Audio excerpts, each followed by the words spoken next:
സവനമൊഴിഞ്ഞ് സമത്വമാർന്നു നിൽപ്പീല അവനിലാരും അനാദിലീലയത്രേ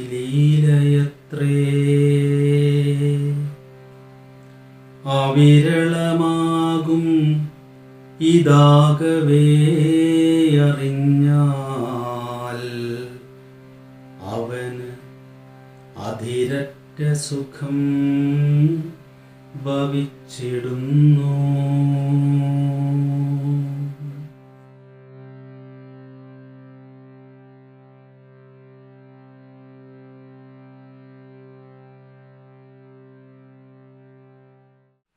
ഗുരുവിൻ്റെ ആത്മോപദേശ ശതകത്തിലൂടെ യാത്ര ചെയ്യുമ്പോൾ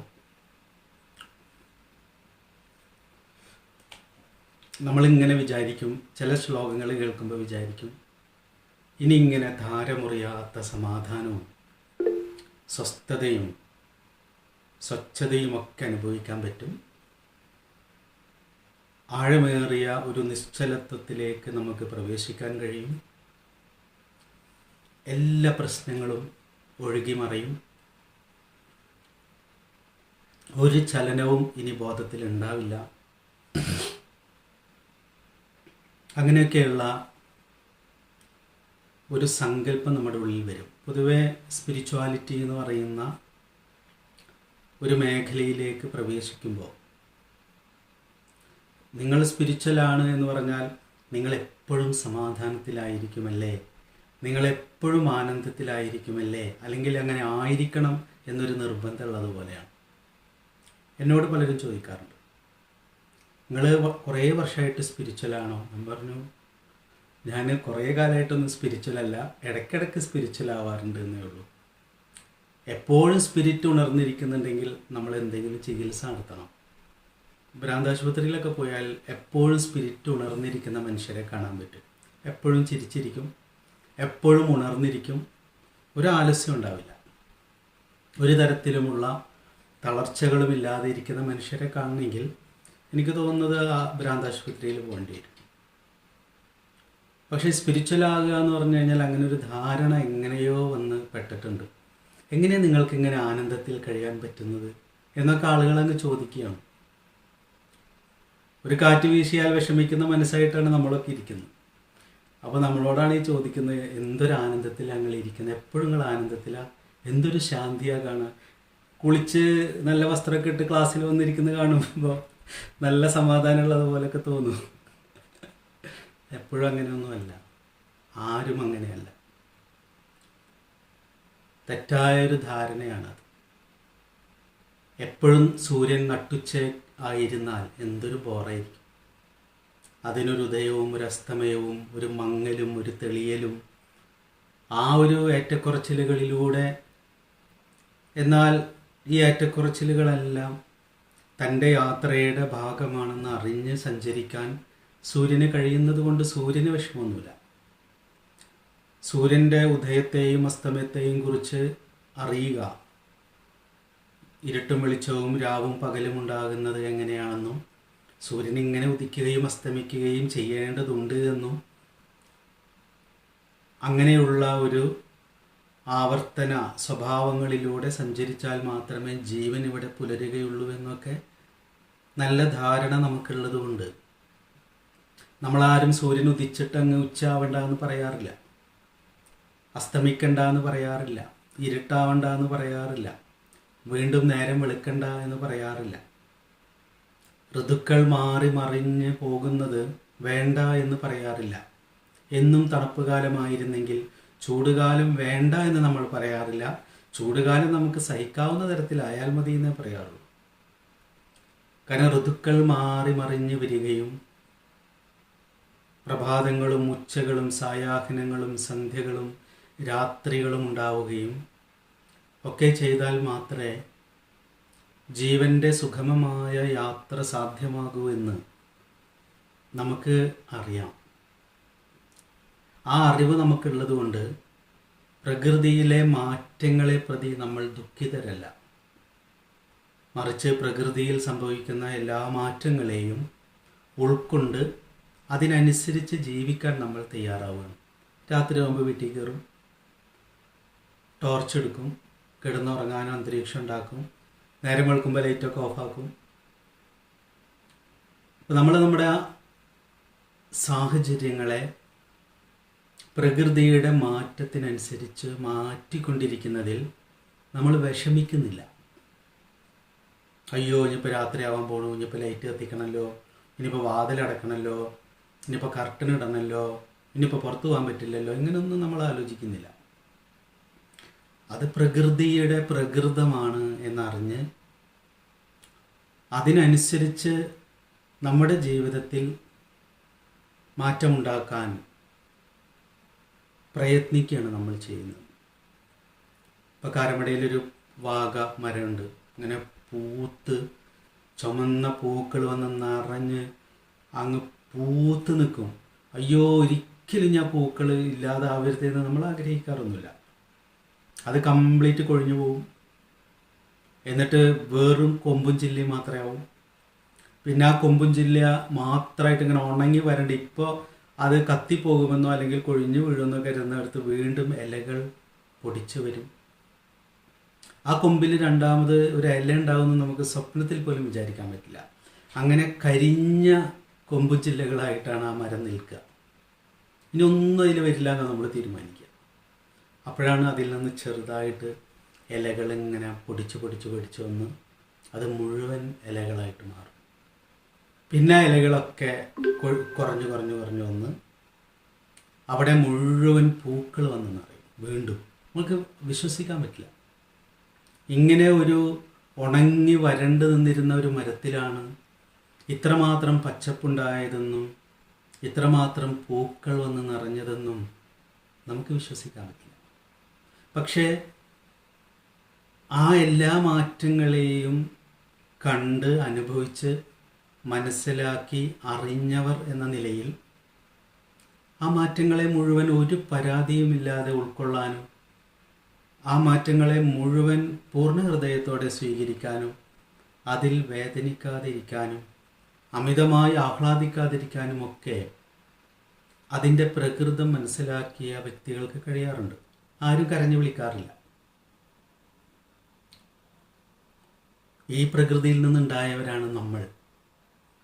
ഈ പ്രകൃതിയിൽ നിന്ന് ഉണ്ടായതാണ് നമ്മുടെ മനസ്സ്, നമ്മുടെ ശരീരം, നമ്മുടെ ബുദ്ധി എല്ലാം. അപ്പം അങ്ങനെയാണെങ്കിൽ ആ ബോധത്തിൽ ഒരു ഭാവം മാത്രം സ്ഥിരമായി നിൽക്കണമെന്നും മറ്റ് ഭാവങ്ങളൊന്നും അവിടെ ഉദിക്കുകയേ അരുത് എന്നും നമ്മൾ ആഗ്രഹിക്കുന്നുണ്ടെങ്കിൽ നമ്മൾ പ്രകൃതി വിരുദ്ധരാണ്. പ്രകൃതിയുടെ പ്രകൃതത്തെ അറിയാത്തവരാണ്. ബാഹ്യമായ പ്രകൃതത്തെ നന്നായിട്ട് അറിയുകയും ബാഹ്യമായ പ്രകൃതത്തെ മനസ്സിലാക്കി അതിനനുസരിച്ച് സമചിത്തതയോടെ അത് സ്വീകരിക്കാൻ തയ്യാറാവുകയും ഒക്കെ നമ്മൾ ചെയ്യുന്നുണ്ട്. പ്രളയം വന്നാൽ പോലും അതിനനുസരിച്ച് നമ്മൾ സാഹചര്യങ്ങൾ ഉണ്ടാക്കും. മഴക്കാലം വരുന്നു, വേനൽക്കാലം വരുന്നു, മഞ്ഞുകാലം വരുന്നു, എല്ലാം നമുക്കറിയാം. നമ്മളതൊക്കെ ഉൾക്കൊള്ളുന്നു, അത് സ്വീകരിക്കുന്നു. പക്ഷേ നമ്മളോട് ഏറ്റവും അടുത്തിരിക്കുന്ന, നമ്മൾ ഏറ്റവും കൂടുതൽ സൗഹൃദത്തിലായിരിക്കേണ്ട നമ്മുടെ ബോധത്തിൻ്റെ കാര്യത്തിൽ അവിടെ ഒരു ദിവസം സൂര്യനൊന്ന് നന്നായിട്ടൊന്ന് വെയിൽ വന്നു കഴിഞ്ഞാൽ ഉടനെ കരഞ്ഞു വിളിക്കാൻ തുടങ്ങും. അവിടെ ഒരു ഇത്തിരി ഇരുട്ട് വന്നു കഴിഞ്ഞാൽ ഉടനെ കരഞ്ഞു വിളിക്കാൻ തുടങ്ങും. അത് മങ്ങാൻ പാടില്ല. അവിടെ ഒരു കാലുഷ്യം വരാൻ പാടില്ല, ദുഃഖം വരാൻ പാടില്ല. നമ്മൾ വിചാരിച്ചു വെച്ചിട്ടുള്ളൊരു ഭാവമുണ്ട്. പരമാനന്ദം എന്നൊക്കെ വളരെ തെറ്റായ രീതിയിൽ നമ്മളെ പറഞ്ഞു പഠിപ്പിച്ചിട്ടുള്ള ഒരു വാക്കാണ് ഈ പരമാനന്ദം. നാരായണഗുരു രമണ മഹർഷീനൊക്കെ നമ്മൾ ശ്രദ്ധിച്ചിട്ടില്ലേ? ശാന്തമായിട്ടാണ് അവരിയ്ക്കുന്നത്, പരമാനന്ദത്തിൽ അല്ല. നമ്മൾ മനസ്സിലാക്കി വെച്ചിട്ടുള്ള പരമാനന്ദത്തിലല്ല, വളരെ കൂളായിട്ടാണ് ഇരിക്കുന്നത്.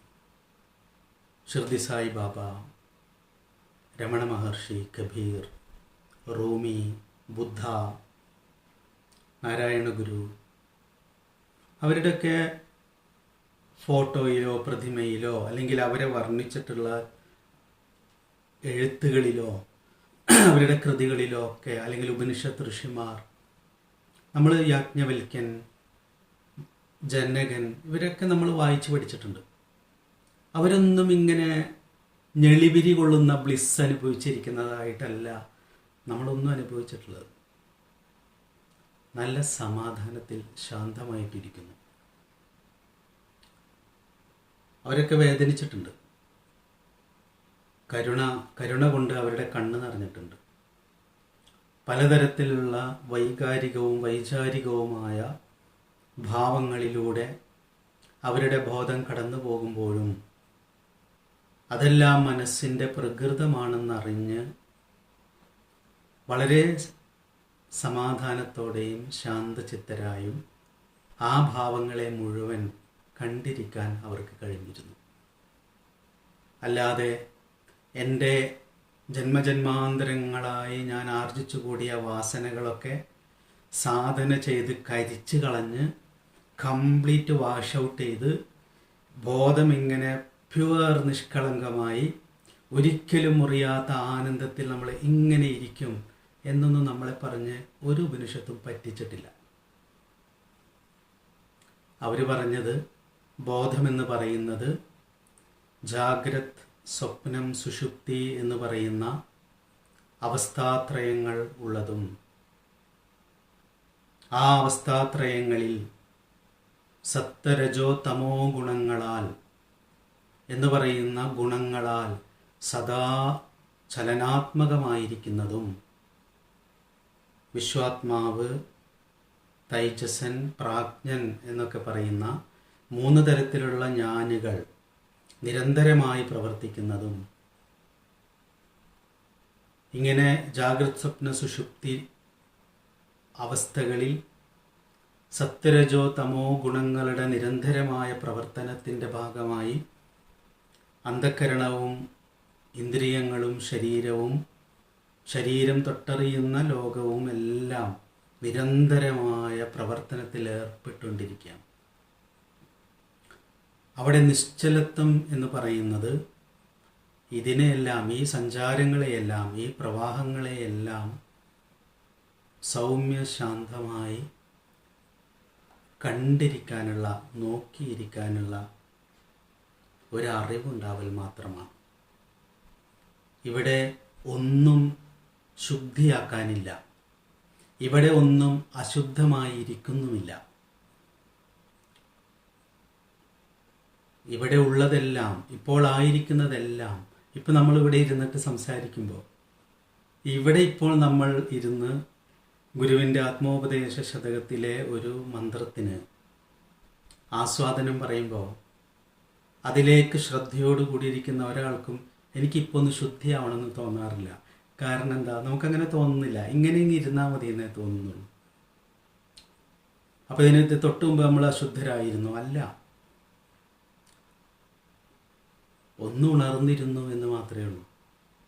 അറിയാതെ നമ്മുടെ ഉള്ളിൽ, നമ്മുടെ ബോധത്തെ ഇപ്പോൾ സൂക്ഷ്മമായിട്ട് പരിശോധിച്ചാൽ എല്ലാ തരത്തിലുമുള്ള സഞ്ചാരങ്ങളും അവിടെ നടക്കുന്നുണ്ട്. പക്ഷെ അതുമായിട്ടുള്ള താദാത്മ്യ ബുദ്ധിയെ വിടർത്തിയിട്ട് ഒരു സാക്ഷിയായി കൂടുതൽ ആഴമാർന്ന ഒരു സമാധാനത്തിലേക്ക് ശ്രദ്ധയെ കൊണ്ടുവന്ന് നമ്മൾ ഇരുന്നു എന്നേ ഉള്ളൂ.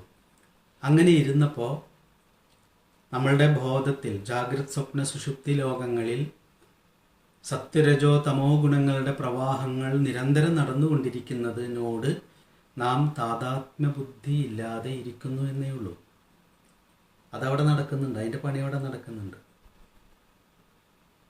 കടലിലെഴും തിര പോലെ കായമോരോന്ന് ഉടനുടനേറിയുയർന്നമർന്നിടുന്നു മുടിവിധിനെങ്ങിതു ഹന്ത മൂലസംവിത് കടലിൽ അജസ്രവുമുള്ള കർമ്മമത്രേ. വളരെ വിശദമായി പഠിച്ചതാണ് നമ്മൾ. ബോധത്തെക്കുറിച്ചാണ് പറയുന്നത്. ഈ പ്രപഞ്ചത്തെക്കുറിച്ച് പറയുക എന്ന് പറയുന്നത്, പ്രകൃതിയെക്കുറിച്ച് പറയുക എന്ന് പറയുന്നത്, നമ്മുടെ ബോധത്തെക്കുറിച്ച് പറയുക എന്ന് പറയുന്നതൊക്കെ ഒന്ന് തന്നെയാണ്. കടലിലെഴും തിര പോലെ കായമോരോന്നുടനുടനേറി ഉയർന്നമർന്നിടുന്നു. അതാണ് ബോധം എന്ന് പറയുന്നത്. കടലിൽ എങ്ങനെയാണോ തിരമാലകൾ ഇങ്ങനെ ഉണ്ടായി വന്ന് നിലനിന്ന് ഇല്ലാതായി പോകുന്നു, പിന്നിൽ നിന്നുണ്ടായി വന്ന് നിലനിന്ന് ഇല്ലാതായി പോകുന്നു, പിന്നിൽ നിന്നുണ്ടായി വന്ന് ഇല്ലാതായി പോകുന്നു. മുടിവിധിനെങ്ങിതു ഹന്ത. ഇതിനെവിടെയാണ് അവസാനം? ഇതിന് അവസാനമില്ല. അത് അവസാനിക്കേണ്ട ആവശ്യമില്ല. മൂലസംവിത് കടലിൽ അജസ്രവമുള്ള കർമ്മമത്രേ. എല്ലാ തിരമാലകൾക്കും കാരണമായിരിക്കുന്ന കരുവിൽ നടക്കുന്ന, നിരന്തരം നടക്കുന്ന കർമ്മമാണ് അത്. ഇരുപുറവും വരുമാറ് അവസ്ഥയെ പൂത്ത് ഒരു കൊടി വന്ന് പടർന്നുയർന്നുമേവും തരുവിനടിക്ക് തപസ്സു ചെയ്തു വാഴും നരന് വരാ നരകം നിനച്ചിടേണം. മറ്റൊരു രീതിയിൽ ഗുരു അത് തന്നെ പറയണം. ഇരുപുറവും വരുമാറ് അവസ്ഥയെ പൂത്ത് ഒരു കൊടി വന്ന് പടർന്നുയർന്നുമേവും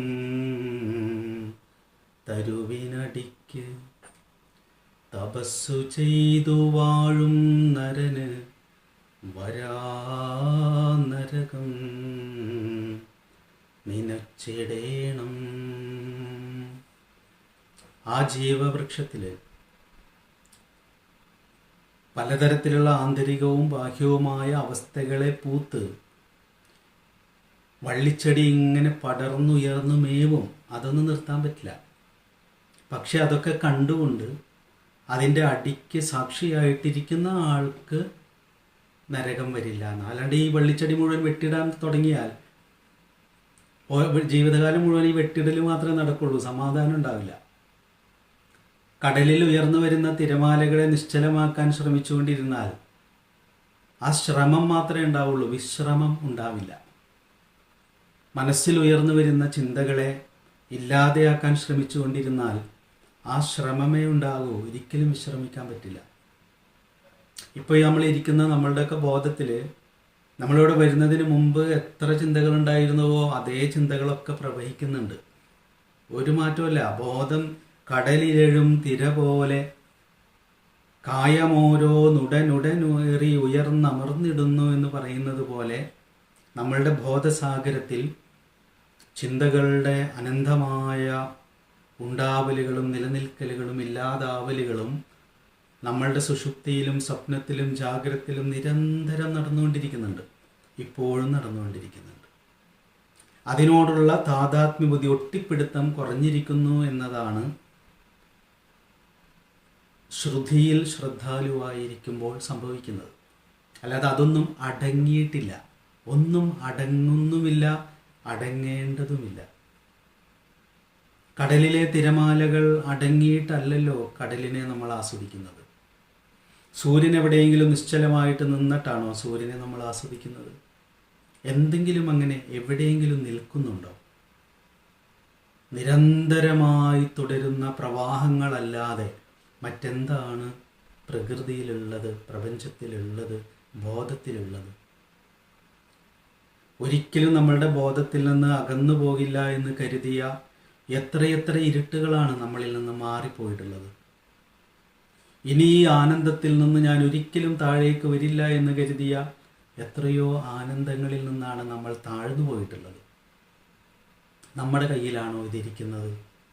നമ്മളും ഇവിടെ ജനിച്ച് കുറച്ച് നാൾ നിലനിന്ന് ഇല്ലാതെയായി പോകും.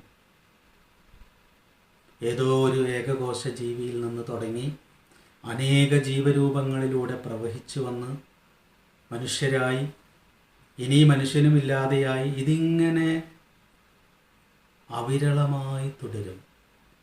കടലിൽ അജസ്രവമുള്ള കർമ്മമത്രേ. മൂലസംവിത് കടലിൽ അജസ്രവമുള്ള കർമ്മമാണ് ജീവിതം, മനസ്സ്, മനസ്സിൻ്റെ പ്രവർത്തനങ്ങൾ എന്നൊക്കെ മനസ്സിലാക്കിയാൽ നമ്മൾ മാറുകയല്ല വേണ്ടത്. മാറേണ്ടതായിട്ടൊന്നുമില്ല സത്യത്തിൽ. ഈ സംഭവിച്ചു കൊണ്ടിരിക്കുന്ന പ്രകൃതത്തെ അറിയുകയും അതിൽ അവശ്യം വേണ്ടതിനോട് മാത്രം താദാത്മ്യബുദ്ധി ചേർന്ന് നിൽക്കുകയും അല്ലാത്തതിനെ മാറി നിന്ന് കടന്നു പോകാൻ അനുവദിക്കുകയും ചെയ്യുക എന്നുള്ളതാണ്. നമ്മൾ കടലിൽ തിരമാലകളില്ലാതെയാവണമെന്ന് ഒരിക്കലും ആഗ്രഹിക്കാറില്ല കടലിൽ ഇറങ്ങുമ്പോൾ. പക്ഷെ വലിയ തിരമാല വരുമ്പോൾ നമ്മൾ പിന്നിലേക്ക് പോകും. ചെറിയ തിരമാല വരുമ്പോൾ ഓടിപ്പോയിട്ട് നമ്മൾ കാല് വെച്ചു കൊടുക്കും. തിരമാലകൾ പലതരത്തിൽ വരുമെന്ന് നമുക്കറിയാം. നമ്മൾ ശ്രദ്ധയോടെ നിൽക്കും. ഇപ്പം ചെറിയ തിരമാലയാണെന്ന് വരുന്നിട്ട് ഓടിപ്പോയിട്ട് അതിലൊന്ന് മുങ്ങുകയോ കാല് വെച്ചു കൊടുക്കുകയോ കൈ വയ്ക്കുകയോ ഒക്കെ ചെയ്യും. വലിയ തിരമാല വരുമ്പോൾ ഓടി കരക്ക് കയറും. നമ്മൾ അതുമായിട്ട് കളിക്കും, വിനോദത്തിലേർപ്പെടും, ലീലയിലേർപ്പെടും. ഒരു കടൽക്കരയിൽ ഒരു സൂര്യാസ്തമയം കാണാൻ പോകുമ്പോൾ എങ്ങനെയാണ് കടലുമായി പാരസ്പര്യപ്പെട്ട് കടലിനോട് ചേർന്ന് നാം ഒരു ലീലയാടുന്നത്, നാം വിനോദത്തിലേർപ്പെടുന്നത്. വലിയ തിരമാല വരുമ്പോൾ അയ്യോ എന്ന് പറഞ്ഞ് കരയല്ല നമ്മൾ ചെയ്യുന്നത്, അയ്യോ എന്ന് പറഞ്ഞ് ചിരിച്ചിട്ട് കരയിലേക്ക് ഓടുകയാണ് ചെയ്യുന്നത്. കരയല്ല ചെയ്യുന്നത്.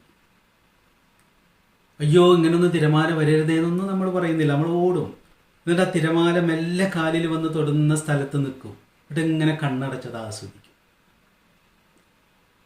ഒരു കടൽക്കരയിലുള്ള കുറച്ച് സമയം നമ്മൾ ഒരു ലീലയായിട്ട് ആസ്വദിക്കുന്നുണ്ട്, നമുക്കതറിയാം. അതുപോലെ ജീവിതത്തിൽ സംഭവിക്കുന്ന എന്തിനേയും ഏതിനേയും ആ രീതിയിലുള്ള ഒരു ലീലയായിട്ട് അനുഭവിക്കാൻ കഴിയുമോ എന്നുള്ളതാണ് ചോദ്യം. നീയല്ലോ മായയും മായാവിയും മായാവിനോദനും, നീയല്ലോ മായയെ നീക്കി സായുജ്യം നൽകുമാര്യനും. ഇത്ര മനോഹരമായിട്ട് ഗുരു ലൈഫിനെ പറഞ്ഞു വെച്ചിട്ടുള്ളത്. അതുകൊണ്ട് ഇവിടെ നിശ്ചലമാക്കാനോ പരമമായ ഏതോ ഒരു ഭാവത്തെ നിലനിർത്താനോ നമ്മുടെ മനസ്സ് ശുദ്ധമാക്കാനോ ഒന്നുമില്ല.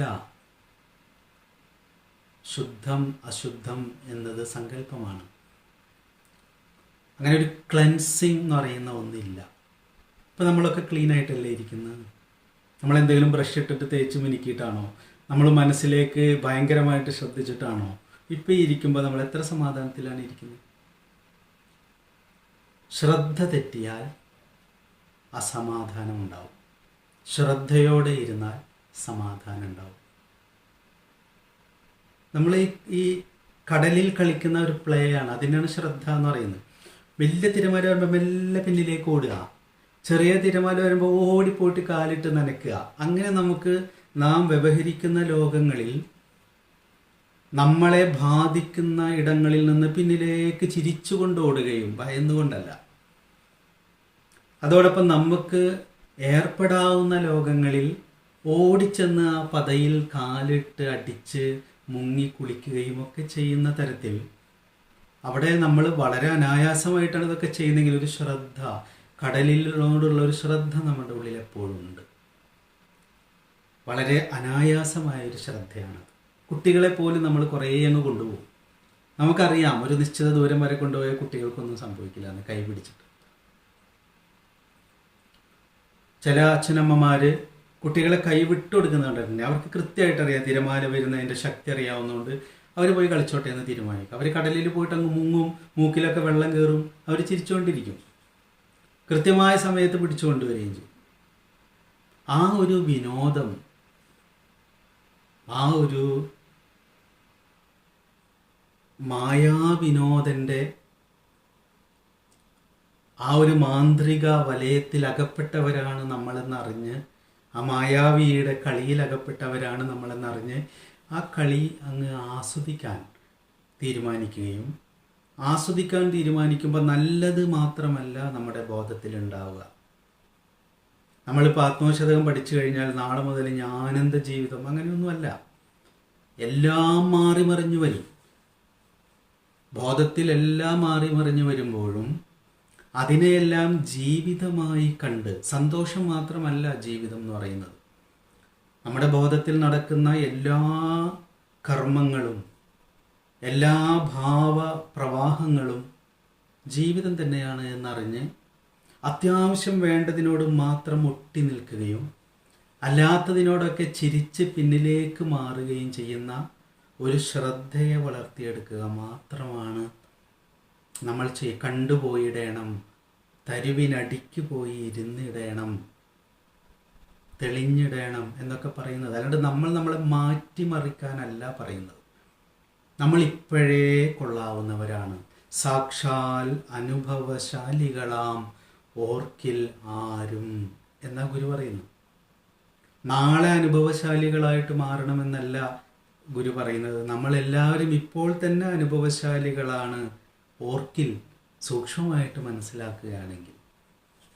ഇപ്പം നമ്മൾ ആ ആത്മാനുഭവത്തിലാണ് ഇരിക്കുന്നത്. പക്ഷേ നമ്മളുടെ താതാത്മ്യ ബുദ്ധി ഞാനൊന്നിനും കൊള്ളാത്തതാണ്, എൻ്റെ മനസ്സ് ഭയങ്കര പൊട്ടയാണ്, എന്തൊരു മോശം ജീവിതമാണ് ഞാൻ ജീവിക്കുന്നത്, എന്തൊരു കഷ്ടമാണ്, എൻ്റെ മനസ്സ് ശരിയല്ല, ഇങ്ങനെ നമ്മൾ പറഞ്ഞുകൊണ്ടിരിക്കുന്ന ഒരു പ്രശ്നം മാത്രമേ ഉള്ളൂ.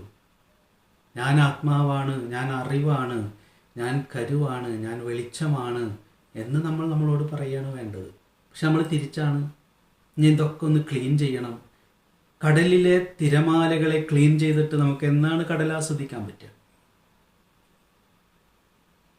വേനലും മഞ്ഞുകാലവും മഴക്കാലവും ഇല്ലാതെ എന്ത് പ്രകൃതി, എന്ത് ഋതു, ഇരുട്ടും വെളിച്ചവും ഇല്ലാതെ എന്ത് ജീവിതം? നമ്മളുടെ ചുറ്റുമുള്ള പ്രകൃതിയിൽ സംഭവിക്കുന്നത് തന്നെയല്ലേ നമ്മളിലും സംഭവിക്കുക. ആ ഒരു അറിവിനെ ഉണർത്തി അതിനെ ഒരു സാക്ഷിഭാവത്തിൽ കാണാനും ഇതിൻ്റെ ഒരു തുടർച്ചയാണ് ജീവിതമെന്നും, അതുകൊണ്ട് എല്ലാ പ്രശ്നങ്ങളും ഒതുക്കിയിട്ട് ഞാൻ സമാധാനമായിട്ടിരിക്കുക, അങ്ങനെ പറ്റില്ല. അത് കടലിലെ തിരമാലകളെയൊക്കെ ഒതുക്കിയിട്ട് ഞാൻ കടലിനെ ആസ്വദിക്കാമെന്ന് പറയുന്നത് പോലെയാണ്. അങ്ങനെയൊന്നുമില്ല. പ്രശ്നങ്ങളുടെ ചലഞ്ചിങ് ആയിട്ടുള്ള സിറ്റുവേഷൻസിൻ്റെ നിരന്തരമായ പ്രവാഹമാണ് ജീവിതം. മരിക്കുന്നവരെ ഉണ്ടാവും. അപ്പോൾ അതിനെയൊക്കെ കൈകാര്യം ചെയ്യാനും അതിനൊക്കെ ഒരു വളരെ ലൈറ്റായിട്ടുള്ള മനസ്സോടുകൂടി, ഇതൊക്കെ ജീവിതത്തിൻ്റെ ഭാഗമാണ്. ഈ പ്രപഞ്ചം എന്ന് പറയുന്നത് നിരന്തരമായ മൂലസംവിത് കടലിൽ അജസ്രവമുള്ള കർമ്മമാണ്. സുഖദുഃഖ സമ്മിശ്രമായ, ശീതോഷ്ണ സമ്മിശ്രമായ മാനാപമാനങ്ങളെ സൃഷ്ടിക്കുന്ന അനേകം തരത്തിലുള്ള കർമ്മശൃംഖലകളുടെ പ്രവാഹമാണ് ബോധജീവിതം എന്ന് അറിഞ്ഞിട്ട് സമചിത്തതയോടെ ആ ചലനങ്ങളെ സ്വീകരിക്കാനും മനസ്സിലാക്കാനും ഉൾക്കൊള്ളാനുമുള്ള ഒരു ഹൃദയാലുത്വം ഉണ്ടാക്കിയെടുക്കുകയാണ് നമുക്ക് വേണ്ടത് എന്നാണ് പല ശ്ലോകങ്ങളിൽ ഇടയ്ക്കിടയ്ക്ക് ഗുരു കയറി പറയുന്നത്. അല്ലാതെ നമ്മൾ തുടക്കത്തിൽ പറഞ്ഞതുപോലെയുള്ള ആ പരമാനന്ദത്തെ നമ്മളങ്ങ് ഉപേക്ഷിച്ചേക്കണം. സമാധാനവും ശാന്തിയും എന്ന് പറയുന്നത് മാറി മറിഞ്ഞു വരുന്ന ബോധവൃത്തികളെ സാക്ഷിയായിരുന്ന് അനുഭവിക്കാനുള്ള അറിവിനെയാണ് ശാന്തി എന്ന് പറയുന്നത്, സമാധാനം എന്ന് പറയുന്നത്. സവനമൊഴിഞ്ഞ് സമത്വമാർന്നു നിൽപ്പീല അവനിയിലാരും അനാദിലീലയത്രേ. ഈ ലോകത്ത് സവനം എന്നുള്ളതിന് പ്രസവം നടത്തുന്നുണ്ട്. പ്രസവം അവസാനിപ്പിച്ചിട്ട് നിരന്തരമായി പ്രസവിച്ചുകൊണ്ടിരിക്കുക, സ്രവിച്ചുകൊണ്ടിരിക്കുക.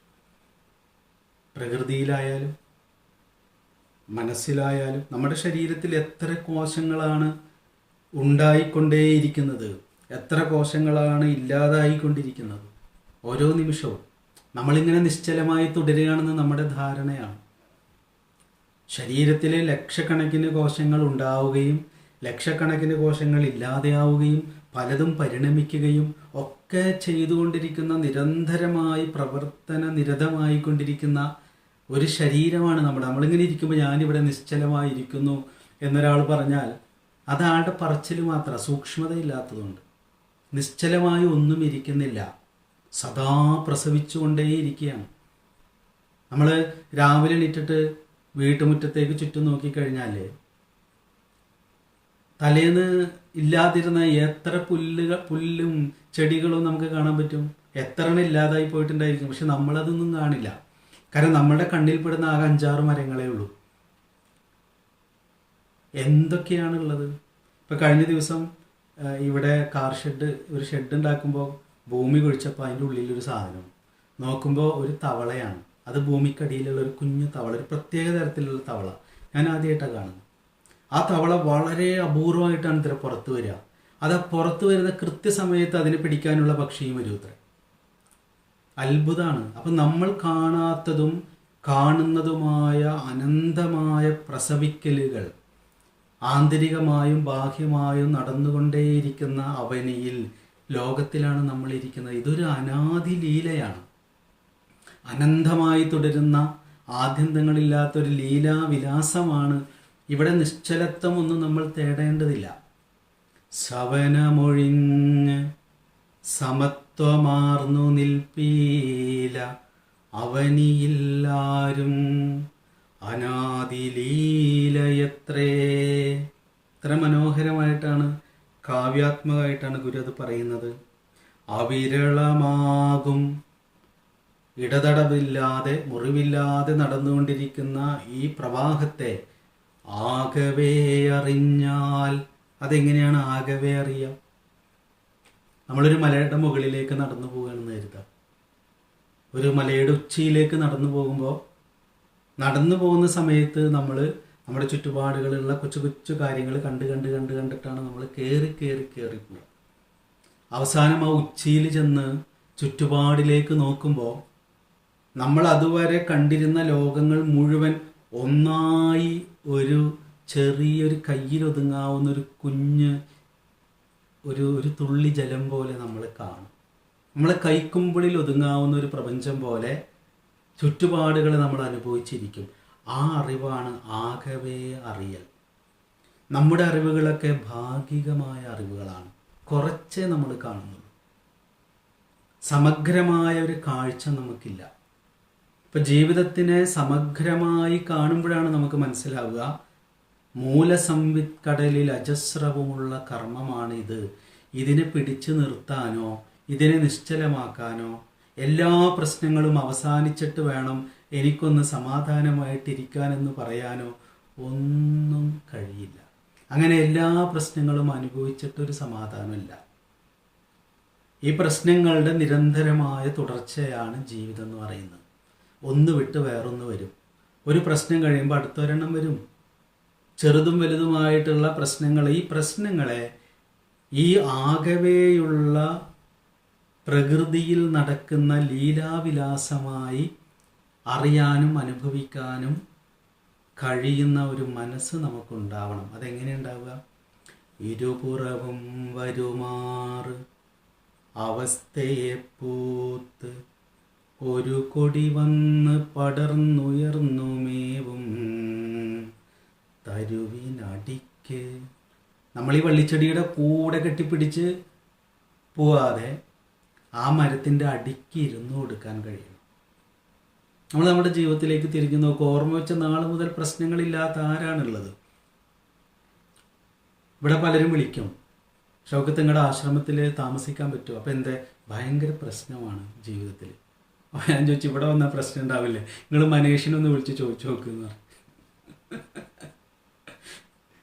ഇവിടെ എനിക്കും പ്രശ്നങ്ങൾ എവിടെയാണ് ഇല്ലാത്തത്? എവിടെ മാനിഫെസ്റ്റേഷൻ ഉണ്ടോ, സൃഷ്ടിയുണ്ടോ, അവിടെയൊക്കെ കലഹമുണ്ട്. കലഹം എന്ന് പറഞ്ഞാൽ ആരെങ്കിലുമായിട്ട് പോയിട്ട് ഇടികൂടുന്നതല്ല, സംഘർഷങ്ങളുണ്ട്.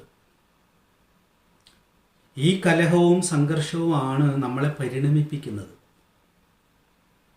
ദുഃഖം എന്ന് പറയുന്നത് അത്ര മോശം സാധനമല്ല. പ്രതിസന്ധി എന്ന് പറയുന്നത് അത്ര മോശം സാധനമല്ല. സുഖത്തിനേക്കാൾ ഗുണം ചെയ്യുന്നത് ദുഃഖമാണെന്ന് പറയാറുണ്ട്. സുഖം ആലസ്യത്തിലേക്ക് കൊണ്ടുപോകും, ദുഃഖം അറിവിലേക്ക് കൊണ്ടുപോകാനുള്ള സാധ്യതയുണ്ട്. അവിടെയാണ് സുഖാലസ്യം എന്നുള്ളൊരു വാക്ക് നമ്മൾ കേട്ടിട്ടുണ്ട്. ദുഃഖാലസ്യം എന്ന് എവിടെയും കേട്ടിട്ടില്ല. നമ്മൾ വേദത്തെക്കുറിച്ച് പറയാറുണ്ട്, വേദിപ്പിച്ച് തരാൻ കുറച്ച് വേദന ഉണ്ടാവണം. വേദനയിൽ നിന്നാണ് വേദം ഉണ്ടാവുക. ഇപ്പോൾ സൂക്ഷ്മമായിട്ട് നമ്മൾ വിഷയങ്ങളെ മനസ്സിലാക്കുമ്പോൾ ആകവേ അറിയുക എന്ന് പറഞ്ഞു കഴിഞ്ഞാൽ നമ്മളുടെ വൈയക്തികമായിട്ടുള്ള സുഖദുഃഖങ്ങളിൽ അഭിരമിക്കുന്നത് നിർത്തിയിട്ട് വ്യക്തിപരമായിട്ട് ജീവിതത്തിൽ ഉണ്ടാകുന്ന പ്രയാസങ്ങളെയും ബുദ്ധിമുട്ടുകളെയും കുറിച്ച് മാത്രം ആലോചിക്കുന്നത് നിർത്തിയിട്ട് മൊത്തം ലോകത്തിലേക്ക്, പ്രപഞ്ചത്തിലേക്ക് നോക്കി പ്രയാസങ്ങളുടെയും ബുദ്ധിമുട്ടുകളുടെയും അനന്തമായ പ്രവാഹങ്ങളിലൂടെ സഞ്ചരിച്ചു കൊണ്ടിരിക്കുന്ന ഒരു ലോകത്തിലെ ഏകകമാണ് ഞാനെന്നറിഞ്ഞ് ആ ഒരു മൊത്തം പ്രപഞ്ചത്തിൻ്റെ ഭാഗമായിട്ട് ഇങ്ങനെ ഇരുന്നു കൊടുക്കാൻ കഴിഞ്ഞാൽ, എന്നിട്ട് തനിക്ക് ചെയ്യേണ്ടതൊക്കെ ചെയ്തുകൊണ്ട് മുമ്പോട്ടേക്ക് നടന്നാൽ, ഭാഗികമായിട്ട് അറിയുക എന്ന് പറഞ്ഞു കഴിഞ്ഞാൽ അവനവനിൽ മാത്രം ചുരുങ്ങിക്കിടക്കുന്ന ബോധത്തെ അതിൽ നിന്ന് നിവർത്തിച്ച് മലമുകളിലേക്കൊന്ന് കയറാൻ പഠിക്കണം. അങ്ങനെ നമ്മൾ മലമുകളിലേക്ക് കയറുന്നതിനനുസരിച്ച് വ്യക്തിബോധം അറ്റുപോവുകയും സമഷ്ടിബോധം അവിടെ സജീവമാവുകയും ചെയ്യും. നമ്മളവിടെ പ്രസക്തമായിട്ട് മാറും. അവിടെ യൂണിവേഴ്സ് സമഷ്ടി പ്രസക്തമായിട്ട് വരും. അവിരളമാകും ഇതാകവേ അറിഞ്ഞാൽ അവന് അതിരറ്റ സുഖം ഭവിച്ചിടുന്നു. അപ്പോൾ നമ്മളെ നോക്കി ചിരിക്കും. ആ മലയുടെ മുകളിൽ ഇരുന്നിട്ട് ചുറ്റും നോക്കിയിട്ട് നമ്മളെല്ലാവരും പറഞ്ഞിട്ടുള്ളൊരു വാക്കുണ്ട്, ഇത്രയല്ലേ ഉള്ളൂ, ഇത്ര നിസ്സാരരാണ് നമ്മൾ, എന്തിനാ നമ്മളിങ്ങനെ കിടന്ന് കരഞ്ഞു വിളിക്കുന്നു എന്ന് പറയാത്ത ഒരു മനസ്സുണ്ടായിട്ടില്ല. ഒരു വേദാന്തം വായിച്ചിട്ടോ ഒരു ആത്മോപദേശതകം വായിച്ചിട്ടോ ഒന്നും അല്ല അത് പറയുന്നത്. ആ ഒരു ഉച്ചിയിലിരുന്ന് ചുറ്റും നോക്കുമ്പോൾ നാം ആകവേ അറിയുകയാണ്. ഭാഗികമായ അറിവിൽ നിന്ന് സമഗ്രമായ ഒരു അറിവിലേക്ക് നമ്മുടെ ബോധം അറിയാതെ വികസിച്ചു പോവുകയാണ്. അവിടെ ഇരുന്നിട്ടാണ് എന്തിനാ നമ്മളിങ്ങനെ കളിക്കുന്നത്, ഇത്രയല്ലേ ഉള്ളൂ, കുറച്ച് നാളിവിടെ ജീവിച്ച് മരിച്ചു പോകേണ്ടതല്ലേ ഉള്ളൂ, അതിൻ്റെ ഇടയിൽ ഇനിയിപ്പോൾ എന്തൊക്കെ ഉണ്ടായാലും, ഇനിയിപ്പോൾ ഇതൊക്കെ ഉണ്ടായി, ദുഃഖം, ഇനിയിപ്പോൾ സുഖം ഉണ്ടായി എന്ന് കരുതുക, ദിവസവും ഭയങ്കര ആനന്ദം, എന്താ കാര്യം, കുറച്ച് കഴിഞ്ഞാൽ ചത്തുപോകില്ലേ. ഈ ദുഃഖവും സുഖവും തമ്മിൽ യാതൊരു വ്യത്യാസവുമില്ല എന്നുള്ള തിരിച്ചറിവിനെയാണ് വേദം എന്ന് പറയുന്നത്. എന്തൊക്കെ ഉണ്ടായാലും ഒന്നും നിലനിർത്താൻ കഴിയില്ല, ഒന്നും നിലനിൽക്കില്ല. സവനമൊഴിഞ്ഞ് സമത്വമാർന്നു നിൽപ്പീല അവനിയിൽ ആരും അനാദിലീലയത്രേ. അവിരളമാകും ഇതാകവേ അറിഞ്ഞാൽ അവന് അതിരറ്റ സുഖം ഭവിച്ചിടുന്നു എന്ന് പറഞ്ഞാണ് ഗുരു അതിമനോഹരമായ എന്തെന്നാ പറയുക, ജീവിതത്തെ സമാധാനത്തോടെ നോക്കിക്കാണാനുള്ള ഒരു കണ്ണാണ് ഗുരു നമുക്ക് സമ്മാനിക്കുന്നത് എന്ന് നമ്മൾ ഇതിലൂടെയൊക്കെ കടന്നു പോകുമ്പോൾ മനസ്സിലാക്കണം.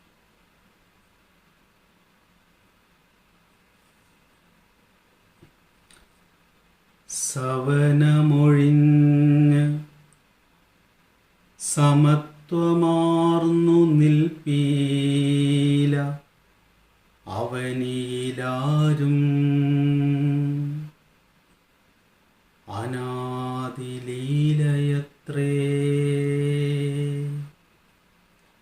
അവിരളമാകും ഇതാകവേ അറിഞ്ഞാൽ അവന് അതിരറ്റ സുഖം ഭവിച്ചിടുന്നു.